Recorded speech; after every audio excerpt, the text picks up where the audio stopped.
হাজার হাজার কোটি টাকার হিরে ব্যবসায়ীর ছেলে 200 টাকা মজুরিতে কাজ করেন। কষ্ট, স্ট্রাগল, অভাবের মুখ দেখা সাবজি, ধানজি, ঢোলাকিয়া আজ সুরাতে সবচেয়ে বিত্তশালী মানুষ। ভারতের হিরে রপ্তানিকারকদের মধ্যে প্রথম সারিতে আসবে তার নাম। কিন্তু তারই ছেলের নাকি দৈনিক আয় মাত্র 200 টাকা। নিজের খরচ জোটাতে কখনো কাজ করেছেন জুতোর দোকানে, কখনো বা নামি ফুড চেনে অন্যের এঁটোকাটা পরিষ্কার করেছেন। কেন? সেই প্রশ্নের উত্তর জানলে চমকে যাবেন। সাবজি, ধানজি, ঢোলাকিয়া ভারতের অন্যতম নামী হিরে ব্যবসায়ীদের মধ্যে একজন। হরিকৃষ্ণ এক্সপোর্টস প্রাইভেট লিমিটেডের প্রতিষ্ঠাতা এবং চেয়ারম্যান তিনি। এই সংস্থাটি ভারতের সেরা হিরে প্রস্তুতকারক এবং রফতানিকারক সংস্থাগুলির মধ্যে অন্যতম। মুম্বাইয়ের বান্দ্রার কুর্লা কমপ্লেক্সে দ্য ক্যাপিটাল নামে 19 তলা বিল্ডিংটি সাবজির কোম্পানির হেডকোয়ার্টার। সাবজি কিন্তু সোনার চামচ মুখে দিয়ে জন্মাননি, বরং জন্মের পর থেকেই বড় হওয়া স্টক প্রতি পদে বাধা এবং সংগ্রামের সম্মুখীন হতে হয়েছে তাকে। 1962 সালের গুজরাতের আমরেলি জেলার দুধালা গ্রামে জন্ম সাবজির। তুলসী, হিমন্ত, ঘনশ্যাম এবং সাবজি 4 ছেলেকে নিয়ে তার বাবা মায়ের তখন টানাটানি সংসার। অভাবের তাড়নায় প্রাথমিক শিক্ষা শেষ হতে না হতেই পড়াশোনা বন্ধ করে দিতে হয় 14 বছরের সাবজিকে। এরপরে সুরাতে মামার হিরে ব্যবসায় যোগ দেন তিনি। পরে 2 ভাই তুলসী এবং হিমন্তও যোগ দেয় সেই ব্যবসায়।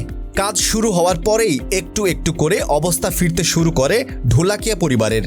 টাকা জমিয়ে 3 ভাইয়ের সঙ্গে হাত মিলিয়ে 1992 সালে সুরাতে হরে কৃষ্ণ প্রাইভেট লিমিটেড প্রতিষ্ঠা করলেন সাবজি। সেই ব্যবসা পুষ্পে পত্রে পল্লবিত হতে শুরু করলো সময়ের হাত ধরে। আয় বাড়তে লাগলো, আকারে বহরে বড় হতে শুরু করলো ব্যবসা। ক্রমে ক্রমে দেশের একাধিক শহরে শাখা খুলতে শুরু করলেন সাবজি। 20-22 বছরের মধ্যেই দেশের অন্যতম নামী হিরে ব্যবসায়ী হয়ে উঠলেন সাবজি ও তার 3 ভাই। দেশ জুড়ে তখন তাদের কর্মী সংখ্যা 6,500-এরও বেশি। এরপর সারা ভারতে এই সংস্থার 6,250টি আউটলেট দাঁড়িয়েছে। ছেলে মেয়েদের প্রত্যেকেরই দেশ বিদেশে নামি দামি স্কুলে ও কলেজে পড়িয়েছেন সাবজি। শোনা যায় মার্কিন যুক্তরাষ্ট্রের একটি খ্যাতনামা কলেজ থেকে MBA পাশ করে দেশে ফেরেন তার ছেলে দ্রব্য। তারপরেই মাত্র 3টি জামা এবং কয়েক হাজার টাকা নগদ দিয়ে দ্রব্যকে কেরলে পাঠিয়ে দেন সাবজি। তাকে সেখানেই কাজ খুঁজে নিতে বলেন তিনি চেয়েছিলেন দ্রব্য পরিশ্রম করে টাকা রোজগার করার মূল্য বুঝুক। সেই মতোই কোচিতে দৈনিক 200 টাকা মজুরিতে একটি বেকারিতে কাজ নেন দ্রব্য। এছাড়া ম্যাকডোনাল্ডস এবং একটি জুতো প্রস্তুতকারক সংস্থাতেও তিনি কাজ করেছেন। ছেলের মূল্যবোধের শিক্ষা গ্রহণ সমাপ্ত হয়েছে বোঝার পরেই নিজের হীরের ব্যবসায় তাকে যোগদান করার অনুমতি দিয়েছেন সাবজি। একটা সময় ছেলের প্রতি কঠোর আচরণ করলেও সংস্থার কর্মীদের প্রতি তিনি নাকি অত্যন্ত সদয়।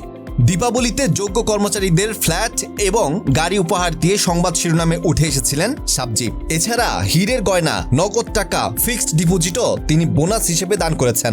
2018 সালে তার সংস্থায় কর্মরত 600 জনকে গাড়ি উপহার দিয়েছেন সাবজি।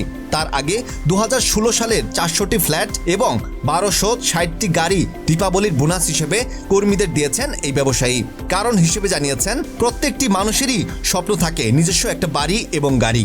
সেই স্বপ্নটুকু পূরণে তিনি শুধু তার কর্মীদের সাহায্য করেছেন মাত্র।